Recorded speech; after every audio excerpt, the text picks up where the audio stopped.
বাবা নামটা যত ছোট এর পরিধিটা ঠিক ততই বড়। শুনতে খুব ছোট মনে হচ্ছে, 2 অক্ষরে বাবা বা বা, কিন্তু এই মানুষটাই আমাদের জীবনে সমস্ত ক্ষেত্রেই অনেক বড় ভূমিকা পালন করে। আমরা কখনোই সেটা পর্যবেক্ষণ করে দেখি না বা গুরুত্বই দেই না এই লোকটাকে। শরীরের প্রতিটা ঘামের বিনিময়ে যে আমাদের দৈনন্দিন জীবনের এত সুখ শান্তি আনন্দ বিলাসিতা ভোগবিলাসিতা, হাত খরচ, পকেট খরচ, পরনের পোশাক, মোবাইল, নেট বিল, মোবাইল বিল, সংসার খরচ, যত যাবতীয় খরচ আদি আছে সবই কিন্তু এই লোকটারই দ্বারা হয়ে থাকে সংসারে। অথচ এই লোকটারই আমরা মূল্যায়ন করি না, গুরুত্ব দেই না, অথবা খেয়ালই করে দেখি না যে আমাদের এই প্রয়োজনের বিনিময়ে তার কতটা চাপ যায় তার উপর দিয়ে। কিন্তু কি জানেন, এই লোকটা কখনোই আমাদের সেগুলো বুঝতে দেয় না, কখনোই আমাদের ফিল করায় না যে তিনি কতটা কষ্ট করছেন, কতটা পরিশ্রম করছেন আমাদের জন্য দিনরাত এক করে, কতটা কষ্টের মাধ্যমে কতগুলো ঘামের মাধ্যমে তার এই টাকাটা উপার্জিত হয়, এই আমাদের হাসিটা ফোটাতে পারে মুখে। কখনোই আমরা বিবেচনা করে দেখি না যে আসলেই কি বাবা কোথায় পাবে, কোত্থেকে দিবে, কিভাবে দিবে। আমাদের শুধু কি চাই চাই, বাবা এটা চাই, বাবা ওটা চাই, বাবা ওটা চাই, শুধু দায় দাবি। কিন্তু এই লোকটা কার কাছে যাবে সেটা কখনো ভেবে দেখেছেন? ছোট থেকে জন্মের পর থেকে 20-25টা বছর যারা হয়তো এখন ইনকাম করছেন তারা হয়তো বলবেন এখন নেন না বা প্রয়োজন পড়ে না, কিন্তু জীবনের 20-25টা বছর এই বাবার পকেটের টাকা থেকেই কিন্তু আমাদের দৈনন্দিন চাহিদাগুলো, জীবনের সমস্ত খরচাপাতি কিন্তু আমরা ভোগ করে থাকি, ব্যবহার করে থাকি। কিন্তু সবসময় নিজেরা নিলেও কখনো এটা ভেবে দেখি না যে এ বাবার কি প্রয়োজন, বাবার কি লাগবে। বাবারও তো একটা পরনে কাপড় নেই, নতুন ঈদ এসেছে নতুন কাপড় লাগবে বা কোথাও যাবে ভালো কাপড় লাগবে, কখনোই আমরা এটা চিন্তা করে দেখি না। শুধু নিজেদের চাহিদা, নিজেদের ব্যস্ততা, নিজেদের জীবন প্রয়োজন নিয়ে আমরা ব্যস্ত। আচ্ছা, নিজেদের চাহিদা যতগুলো বাবাকে দেখিয়েছেন বা বাবার কাছ থেকে প্রয়োজন মিটিয়েছেন, কখনো এটা চিন্তা করে দেখেছেন যে বাবারও চাহিদা আছে, প্রয়োজন আছে, তারও শখ আহ্লাদ আছে? না, দেখেননি। সে তা আমাদের জন্য আমাদের চাপে বা সংসারের চাপে বা পরিবারের চাপে কখনো সেগুলো বলার সাহসই পায় না, পূরণ করা তো দূরের থাক। সবসময় আমরা শুধু নিজেরটা ভেবে দেখেছি। একবার ভেবে দেখবেন, বাবা নামক মানুষটার তারও কিন্তু প্রয়োজন হয়, শখ আহ্লাদ থাকে।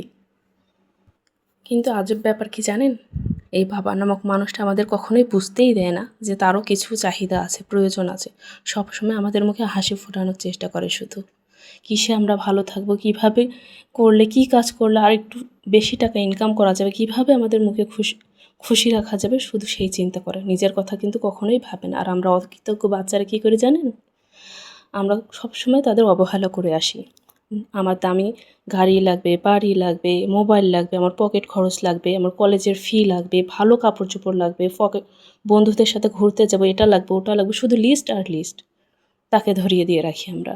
কিন্তু কখনো এটা ভেবে দেখি না সে টাকাটা কোথায় পাবে, কোত্থেকে সেই টাকাটা আসবে, তার উপর কতটা চাপ পড়বে, কখনোই কিন্তু চিন্তা করে দেখি না। তার কথাটা বা দিকটা কখনোই কিন্তু আমরা ভেবে দেখি না। ভাববেন, নিজেরা যখন সেই জায়গায় দাঁড়াবেন তখন অবশ্যই কোনো না কোনো এক সময় বাবার কথা ভাববেন। তখন হয়তো সেই মানুষটা আর আমাদের মাঝে বেঁচে থাকবে না। তাই সময় থাকতে গুরুত্ব দিন, পরিবারের সাথে ভালো সময় কাটান, বাবা নামক মানুষটার একটু সহায়তা করুন, তাকে বুঝুন, তাকে সময় দিন, দেখুন তার কি চাওয়া থাকে, তার কি সে খুশি হয়। সে কিন্তু বেশি কিছু চায় না, কিন্তু ওই সামান্য চাওয়াটুকুই আমরা পূরণ করতে পারি না। সবসময় তার কষ্টে উপার্জিত টাকাটা যাই দিয়ে থাকুক না কেন, সে সর্বোচ্চ কিন্তু আমাদের পিছনে ঢালে আমাদের দিতে চায়, তার সর্বোচ্চটা দিয়েই কিন্তু সে চেষ্টা করে। কিন্তু কিছুটা একটু কম হলে বা আমাদের সেটা মনে হলে কম হয়েছে, আমরা যা তা ভাষায় ব্যবহার করি বাবা মাদের সাথে, তাদেরকে ছোটো করি, তাদেরকে কষ্ট দেই। কিন্তু আমরা ভাবি না যে তারা কতটা কষ্টের বিনিময়ে, কতটা স্যাক্রিফাইস করে আর কি এত কিছু আমাদের জন্য অ্যারেঞ্জ করেছে, কখনোই কিন্তু ভাবি না। আব্বু, আমি জানি এই ভিডিওটা হয়তো তুমিও দেখছো। আমি অত খুব সাজিয়ে গুছিয়ে অত ভালো করে হয়তো বলতে পারি না বা বোঝাতে পারি না, কিন্তু তুমি বুঝে নিও বাবা। আমি তোমাকে খুব ভালোবাসি। হয়তো কখনো সেটা প্রকাশ করা হয় না, আর এই প্রকাশটা না করতে পারলে কোনো এক সময় হয়তো আমার খুব আপসেট লাগবে, খুব খারাপ লাগবে। কিন্তু জানো বাবা, আমি তোমাকে খুব ভালোবাসি, প্রকাশ করতে পারি না। তুমি আমার জীবনে সেই ব্যক্তি যাকে ছাড়া আমি দিনেও হয়তো অন্ধকার দেখি। অত কিছু প্রকাশ করা হয় না, বলা হয় না, কিন্তু জানো বাবা, আমি তোমাকে খুব ভালোবাসি, সবসময় তোমাকে খুব মিস করি যখন তুমি আমার থেকে দূরে থাকো। যেভাবে তুমি আমাকে আগে ভালোবেসেছো, বাসছো, এখন ভবিষ্যতেও বাসবে আমি জানি। আমি সবসময় তোমার কাছে সেই ছোট্ট মেয়েটাই হয়ে থাকতে চাই বাবা, বড় হতে চাই না। যেমনটা খাইয়ে দাও, আদর করো, ঘুম পাড়িয়ে দাও, ঠিক সেরকম করে। বাবা, আমি যদি জেনে না জেনে, বুঝে না বুঝে কখনো তোমাকে কষ্ট দিয়ে থাকি, তার জন্য তুমি আমাকে ক্ষমা করে দিও। কিন্তু কখনোই তুমি আমার হাত ছেড়ে দিও না বাবা, আমাকে ছেড়ে যেও না।